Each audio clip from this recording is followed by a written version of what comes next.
আসসালামু আলাইকুম, সবাইকে স্বাগত জানাচ্ছি। আজকে খুবই ইন্টারেস্টিং একটা টপিকস, আমার নিজের কাছে আসলে এই টপিকসটা খুবই প্রিয়।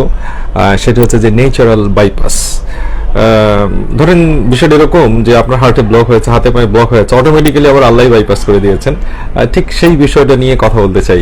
এই বিষয়টা আপনারা কিন্তু অনেকেই জানেন, কিন্তু একটু ভিন্নভাবে জানেন। সেটা কিরকম? দেখুন যে আমরা মাঝে মধ্যে শুনি যে হার্টে ব্লক আছে, কোনো ওষুধ ছাড়াই সেটিকে ভালো করে দেওয়া হচ্ছে, নানা ধরনের থেরাপি দিয়ে বলছে যে হার্টের এই ব্লকটাকে আমরা ভালো করে দিচ্ছি।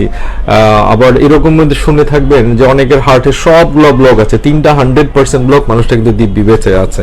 পায়ে 100% ব্লক, পায়ে কোনো ঘা নাই, মানুষটা কিন্তু ভালো আছে। এই কথাগুলো কিন্তু আপনারা সবাই শুনে থাকেন। এটার পেছনে যে কথাটি থাকে সেটি হচ্ছে ন্যাচারাল বাইপাস।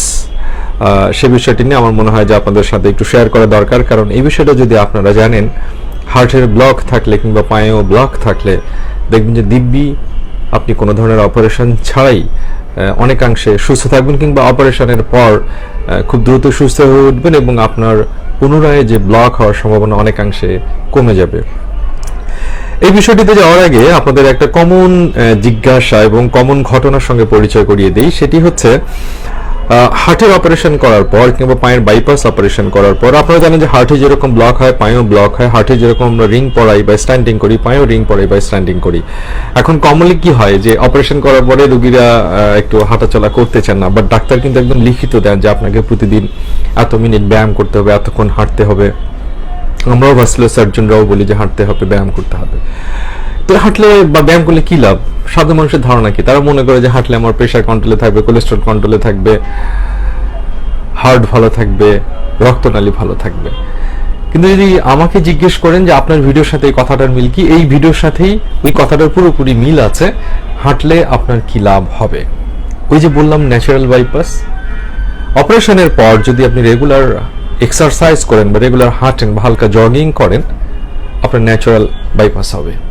ওই যে আপনার কোলেস্ট্রল কমবে, ডায়াবেটিস কন্ট্রোলে থাকবে, সেটার থেকেও বেশি লাভ হচ্ছে অটোমেটিক্যালি আপনার ন্যাচারাল বাইপাস হবে। এই কথাটা বারবার আপনাদের মাথায় ঢুকিয়ে দিলাম। উদ্দেশ্য হচ্ছে জিনিসটা সম্পর্কে আপনাদেরকে একদিক থেকে জ্ঞান বাড়িয়ে দেওয়া, আর একদিক থেকে সচেতন করা। এবার আমরা আসি ন্যাচারাল বাইপাসটা কি। হার্টের কোনো একটা অংশে রক্তনালীতে যদি ব্লক হয়, কিংবা হাতের বা পায়ের রক্তনালীতে যদি ব্লক হয়, রক্ত তো যেতে পারে না। রক্ত গিয়ে পুশ করছে, রক্ত তো যেতে পারছে না। উপরওয়ালার আপনাকে বাঁচিয়ে রাখার জন্যই তো শরীরের মধ্যে নানা উপাদান দিয়ে তৈরি করেছেন। তখন কি হয়, যে জায়গাটায় ব্লক হয়েছে তার পাশ দিয়ে অটোমেটিক্যালি একটা বার্ডিং হয়, কুশির মতো রক্ত, এটাকে আমরা বলি নিউ এনজিওজেনেসিস। একটা রক্তনালী বের হয়ে আসে। এই রক্তনালীটা বের হয়ে মাঝখানে তো বন্ধ, উপরের সাথে নিচের একটা কমিউনিকেশন তৈরি করার সে চেষ্টা করে। অর্থাৎ ব্রিজ ভেঙে গেছে, গাড়িগুলো জমি দিয়ে গিয়ে আবার মেইন রাস্তায় উঠে যাচ্ছে। মেইন রাস্তা থেকে তারা নেমে গেল জমিতে, আবার উঠে মেইন রাস্তায় উঠে গেল, একটা বাইপাস হয়ে গেল। বাইপাস তো তাই, হার্টের বাইপাস হয় মানেটা কি? মেইন রাস্তা বন্ধ, আমরা কিছু করি না। পায়ের রক্তনালীতে বাইপাস মানে কি? মেইন রাস্তা বন্ধ, আমি কিছু করতে পারছি না, সেটা বন্ধই আছে, পাশ দিয়ে নতুন একটা রাস্তা তৈরি করে দেওয়া হচ্ছে। এটা কি বাইপাস অপারেশন বলে। যেমন বড় বড় শহরে যেমন বাইপাস রোড থাকে, মেইন শহরের জ্যামকে ওভারকাম করার জন্য, যাতে শহরের ভিতরে জ্যাম না হয়, এজন্য বাইপাস সড়ক নির্মাণ করা হয়। সেম হচ্ছে হার্টের ক্ষেত্রে, পায়ের ক্ষেত্রে, হাতের ক্ষেত্রে যদি ব্লক হয়, আমরা একটা বাইপাস অপারেশন করে দিই। আল্লাহ নিজে থেকেই আপনার বাইপাস অপারেশন করে দেন যদি আপনি অ্যাক্টিভ থাকেন। এই ঘটনাটাকে, অর্থাৎ কোন একটা জায়গায় ব্লক হলে তার পাশ দিয়ে নতুন একটা রক্তনালী তৈরি হয়ে ওই ব্লকটার যে সাইড ইফেক্ট সেটাকে কমিয়ে দেওয়া হয়। চিকিৎসা বিজ্ঞানের ভাষায় এই জিনিসটাকেই বলা হয়, আমরা ডাক্তাররা বলি কোল্যাটারাল সার্কুলেশন, অর্থাৎ এর পাশ দিয়ে অনেকগুলো সার্কুলেশন চালু হয়ে গেছে। এই যে ঘটনাটি ঘটলো, এটা ন্যাচারাল বাইপাস। আমার কাছে কয়েকদিন আগে একজন পেশেন্ট এসেছিল, আমি তাকে বুঝিয়েছি যে ন্যাচারাল বাইপাসটা কি। তার পায়ের মধ্যে আমরা কিছু ন্যাচারাল বাইপাস আমরা দেখতে পাচ্ছি যে হ্যাঁ, এই আমরা তার পায়ের একটা সিটি স্ক্যানের সাথে এনজিওগ্রাম করেছি, করার পর দেখি 100% ব্লক, কিন্তু সাইড দিয়ে নতুন করে একটা রাস্তা তৈরি হয়েছে। সেই রুগীকে আমি এই ভিডিওটি বুঝিয়েছি। চলুন এখন আপনাদেরকে সেই ভিডিওটি দেখাই। পায়ের ন্যাচারাল বাইপাসটা কি আপনারা দেখলেই বুঝে ফেলবেন। পেরেছিলেন তাই না? তাহলে আপনার বুঝতে সুবিধা হবে। দেখেন, আপনি যদি আপনার বাম দিকে তাকায় দেখেন, এই যে রক্তনালীটা আসলো, এখানে একটা গেল, এখানে একটা গেল, এটা সুন্দর আসলো না? আসার পরে দেখেন এইদিকে একটা চলে গেছে, এইদিকে একটা চলে গেছে, তাই তো? এখন আপনি যদি ডান দিকে তাকাই, দেখেন ডান দিকে এখানে এসে এই জায়গা থেকে আপনার রক্তনালী আর একটা থাকার কথা ছিল, এখন কিন্তু টোটালি নাই। ঠিক আছে, রাস্তা বন্ধ। কিন্তু আল্লাহ পাক কি করছেন, ন্যাচারাল একটা বাইপাস করে দিয়েছেন। সেটা কি, এই যে এখান থেকে এই দিকে একটা দেখেন দেখা যাচ্ছে এর ব্লাড এসে আপনার কিন্তু নিচে চালু করে দিয়েছেন। এই রক্তনালীটা তো এইভাবে চালু হওয়ার কথা না, এটা অটোমেটিক্যালি চালু হয়েছে। কারণ আপনি হয়তো অ্যাক্টিভ ছিলেন, হাঁটাহাঁটি করেছেন, তখন অটোমেটিক্যালি নতুন একটা যে গাছের যেরকম কুশি বের হয়, গ্রামের রাস্তা ভেঙে গেলে সব মানুষ কি করে, ব্রিজ ভাঙাতে নিচ দিয়ে যায়, গাড়ি তো নিচ দিয়ে চলছে, তাতে কি হয় একটু স্লো চলে, কিন্তু গাড়ি কিন্তু চলে।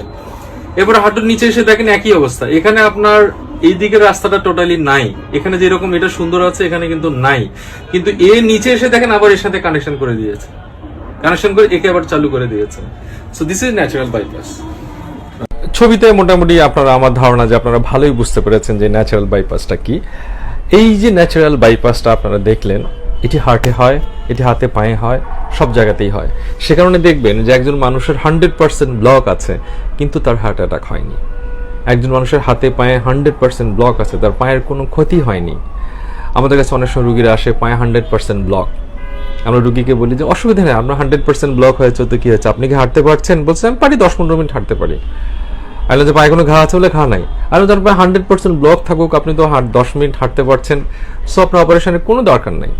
আপনি জাস্ট ঔষধ খাবেন, নিয়মগুলো মেনে চলবেন, ডায়াবেটিক প্রেসার নিয়ন্ত্রণে রাখবেন, ধূমপানটা বন্ধ করবেন, মাঝে মধ্যে আমাদের কাছে চেক আপে আসবেন।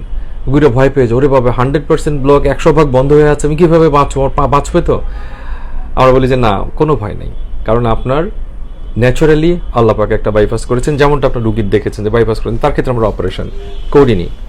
বাট যদি এমন হয় যে উনি বসে আছেন, সেই অবস্থায় হাতে পায়ে ব্যথা হচ্ছে কিংবা বুকে চাপ লাগছে, হার্টের ক্ষেত্রে এটি কার্ডিয়াক সার্জনরা আসলে 100% ব্লক হলে অপারেশন করতেই বলেন। বাট আমরা পায়ের ক্ষেত্রে যদি দেখি 100% ব্লক হওয়ার পরেও তিনি নর্মালি হাঁটতে পারছেন অন্তত 10 মিনিট, কোনো সমস্যাই হয় না, হাতে পায়ে কোনো তার ঘা নাই, টিস্যু লস যেটাকে আমরা বলি সেটা নাই, সেক্ষেত্রে আমরা বলি যে আপনি অপেক্ষা করেন, ওষুধ খান, কোনো সমস্যা আর নাই। যদি কখনো এমন হয় যে আপনার বসা অবস্থাতেই ব্যথা হচ্ছে, আপনার ঘা হয়ে যাচ্ছে, তখন আমরা অপারেশন করতে বলি। কারণ বাইপাস বলেন, রিং পরানো বলেন, 10 থেকে 15 বছর তো গ্যারান্টি আছে, এরপর আপনার ব্লক হওয়ার সম্ভাবনা অনেক বেশি। সো যতটুকু চেষ্টা করা যায় ডিলে করা, যত বেশি ডিলে করে আমরা অপারেশনে যাব, আপনার লাইফ এক্সপেক্টেন্সি, আপনার সুস্থতার হার তত বেশি বেড়ে যাবে। সো ন্যাচারাল বাইপাস যদি আপনি অ্যাচিভ করতে চান অপারেশনের পরে, রেগুলার আপনাকে অন্তত 40 মিনিট হাঁটতে হবে, জোরে জোরে হাঁটতে হবে। এটা গেল একটা টিপস। এখন আপনি ভাবছেন যে ওরে বাবা অপারেশন হয়ে যাবে, ব্লক হয়ে যাবে, তাহলে এতদিন কেন আমি অপেক্ষা করবো? আমি তো চাই আমার ব্লক নাই হোক।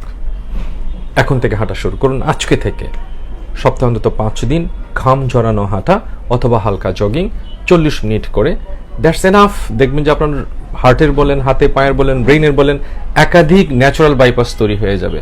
ফলে আপনার কোনো কারণে যদি 100% ব্লকও হয়ে যায়, আপনি সেফ থাকবেন। সো যারা রেগুলার হাঁটেন, এক্সারসাইজ করেন, ন্যাচারাল বাইপাসটা তৈরি হবার কারণে তারা কিন্তু হার্ট অ্যাটাক জনিত ভয় থেকে বেঁচে যান। যদিও তার ব্লক হয়, ইউজুয়ালি তো ব্লক হওয়ার কথা না, হলে তিনি বেঁচে যাবেন। So this is called natural bypass. আমার মনে হয় যে আজকের ভিডিওটি আপনাদেরকে সে বিষয়ে সাহায্য করবে এবং আমরা অ্যাক্টিভ থাকবো, শরীরটাকে কষ্ট দিব, মনটাকে শান্তিতে রাখবো, কেবল তখনই সুস্থ থাকা সম্ভব। আপনারা সবাই সুস্থ থাকবেন সেই প্রত্যাশা রেখে আজকের মতো বিদায় নিচ্ছি। আল্লাহ হাফেজ।